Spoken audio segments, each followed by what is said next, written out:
Bonjour tout le monde. Je continue notre chapitre de X Douglas. Et j'ai hâte de savoir ce qui va se passer. Oh, sur les gardiens du Zodiac. Pas pire comme idée, ça. Peut-être que j'irai faire un tour sur celui-là. Nous retournons en courant vers les cendres de notre paradis. Le souffle court. Bernard laisse passe devant et fait de mon mieux pour suivre le rythme. Mais je peux sentir son désespoir dans l'air alors que nous nous approchons. Dob, Steph! Steph, bon, c'est pas grave. Je dérape en m'arrêtant derrière lui et tente de reprendre mon souffle. Dob et Steph sont tous les deux sur les ruines de la boutique, les yeux brillants. Je sens l'odeur de ces deux voyous partout. Ah, c'est tout. Je sens l'odeur de ces deux voyous partout. Il y a les poings serrés et tremblants tandis que Steph est livide. Pendant les regarde tous les deux en essayant de trouver des mots. Les voyous, ils sont sortis de prison. Je hausse la tête pour l'aider. On dirait qu'ils se sont échappés. Les deux délinquants qui ont tenté de s'en prendre à nous avant d'être arrêtés par la police. Les narines de Steph s'agrandissent alors qu'il grogne tout en dehors et le visage plus vraiment humain. Je ne l'avais jamais vu aussi furieux alors qu'il descend de la rue. Steph, attends! Dob part à sa poursuite et ce n'est qu'avec l'aide de Bernard qu'il arrive à l'arrêter. Dob le retourne et lui secoue les épaules. Steph, arrête. On peut pas foncer chez eux comme ça. Pourquoi pas? Ils ne sont pas gênés avec notre magasin. Je tends aussi la main vers Steph et il semble se calmer à mon contact. Il me regarde de regard furieux. Nous devons au moins préparer un plan au lieu de se foncer tête baissée. Je lui serre doucement le bras et prends une grande inspiration. Dob lève la main. Si on veut que ça marche, nous devons avoir une preuve solide que c'était eux. Bernard Akizar regarde Steph et fulmine encore. Que devrais-je dire?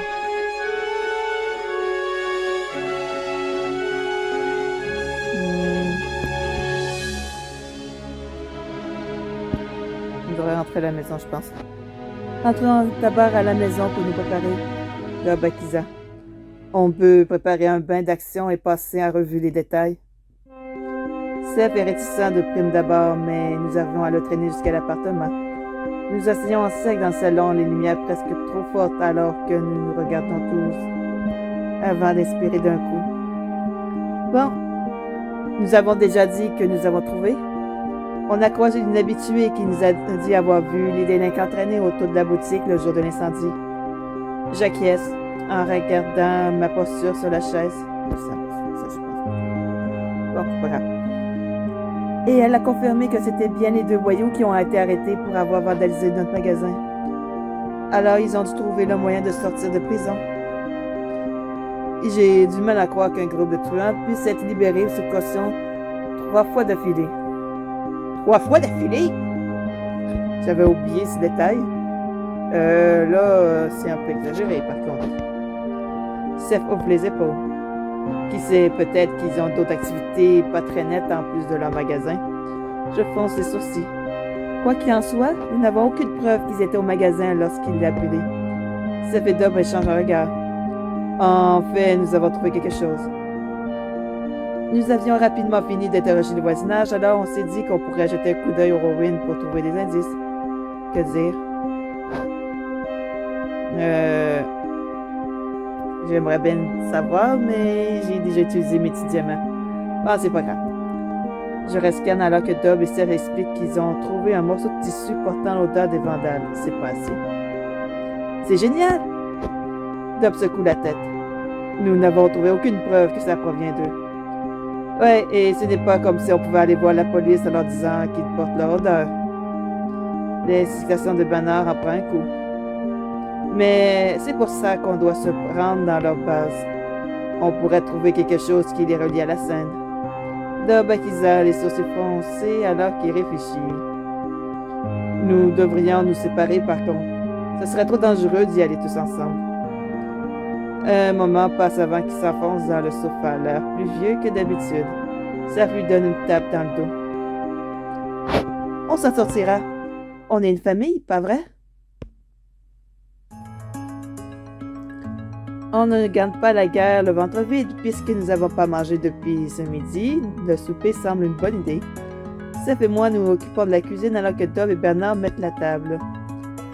Ce n'est pas aussi bon que d'habitude. Je ne pouvais pas me concentrer. Je lève les yeux au ciel. Je suis sûre qu'il est délicieux. Nous nous plongeons dans nos assiettes de délicieux riz au curry. Ça a l'air d'être bon, ça, comme idée. Alors, on devrait se préparer pour pénétrer dans la base du gang, pas vrai? Nous acquisons tous. Ouais. Ou du moins, il faut éviter que tout le monde soit regroupé au même endroit. Quelqu'un doit pouvoir appeler la police si les autres sont en danger. Alors, quelqu'un doit rester dehors. Doboche doucement la tête. Que dire? Les walkie-talkies, c'est pas pire. Utiliser un système de jumelage, je sais pas trop ce que veut dire. On pourrait aller chacun dans une direction différente. Une belle idée des walkie-talkies quand même pour pouvoir se parler. On devrait utiliser des walkie-talkies? Ou utiliser des oreillettes comme les agents secrets dans les films? C'est vrai. Je ne pense pas qu'on ait le temps pour s'en procurer. Dob pose ses baguettes et pousse un soupir. J'ai une idée, mais je ne pense pas que vous allez aimer. Seth lève un sourcil alors que Bernard se fige la bouche encore pleine de curry. Je serre les lèvres en attendant qu'il parle. J'y vais seul. Immédiatement, Seth et Bernard ouvrent la bouche pour protester. Je fonce le sourcil aussi les sourcils en secouant la tête. Mais Dove lève une main. Écoutez, j'irai seul, mais sous ma forme canine. Ce serait moins louche. Et il y aurait plus de mal pour me repérer que si j'étais sous forme humaine. Ou si nous étions plusieurs. Vous penserez que je suis un chien errant et ce serait bien plus sûr pour moi. Un chien errant. Oh, j'aimerais bien voir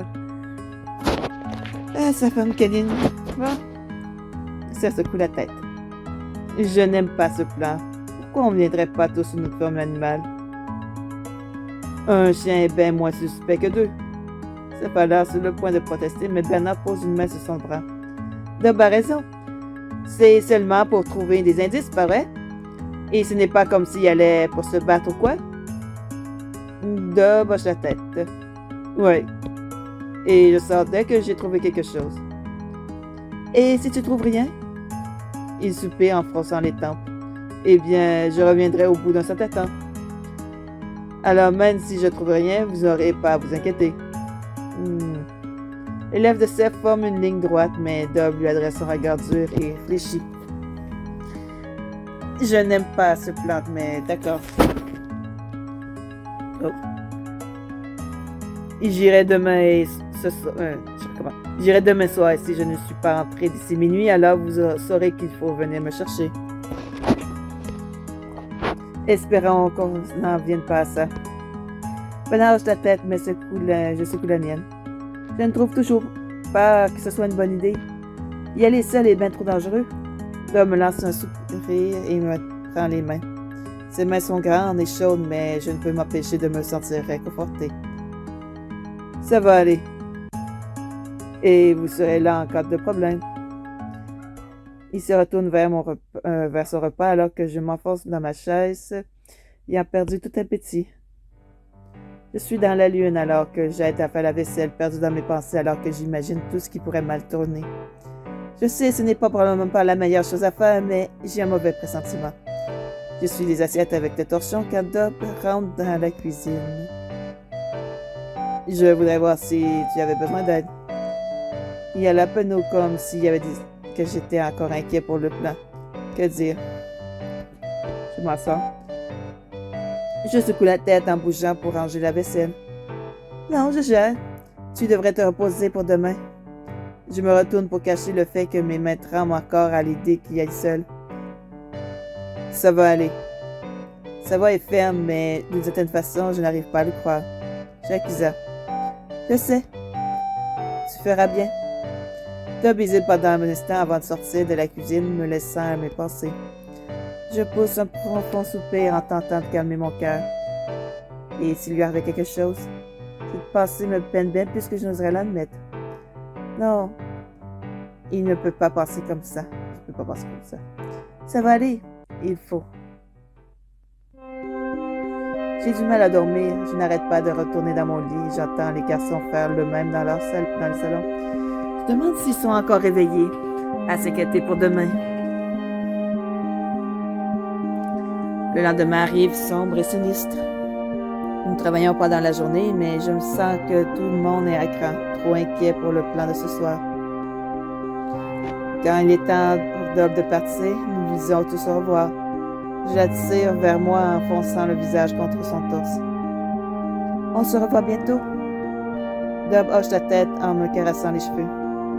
Ouais, on se revoit tout à l'heure. Et comme ça, le voilà partir. Et nous l'attendions tous les trois, encore et encore. Le temps passe trop lentement. J'essaie de m'occuper avec le ménage, mais au bout d'un moment, même la poussière vient à manquer. Il n'est pas encore rentré. Bernard regarde l'horloge au mur et se tripotant les doigts. Il devrait entrer d'un instant à l'autre. Je me décide à réarranger les dessus de verre sur la table à manger.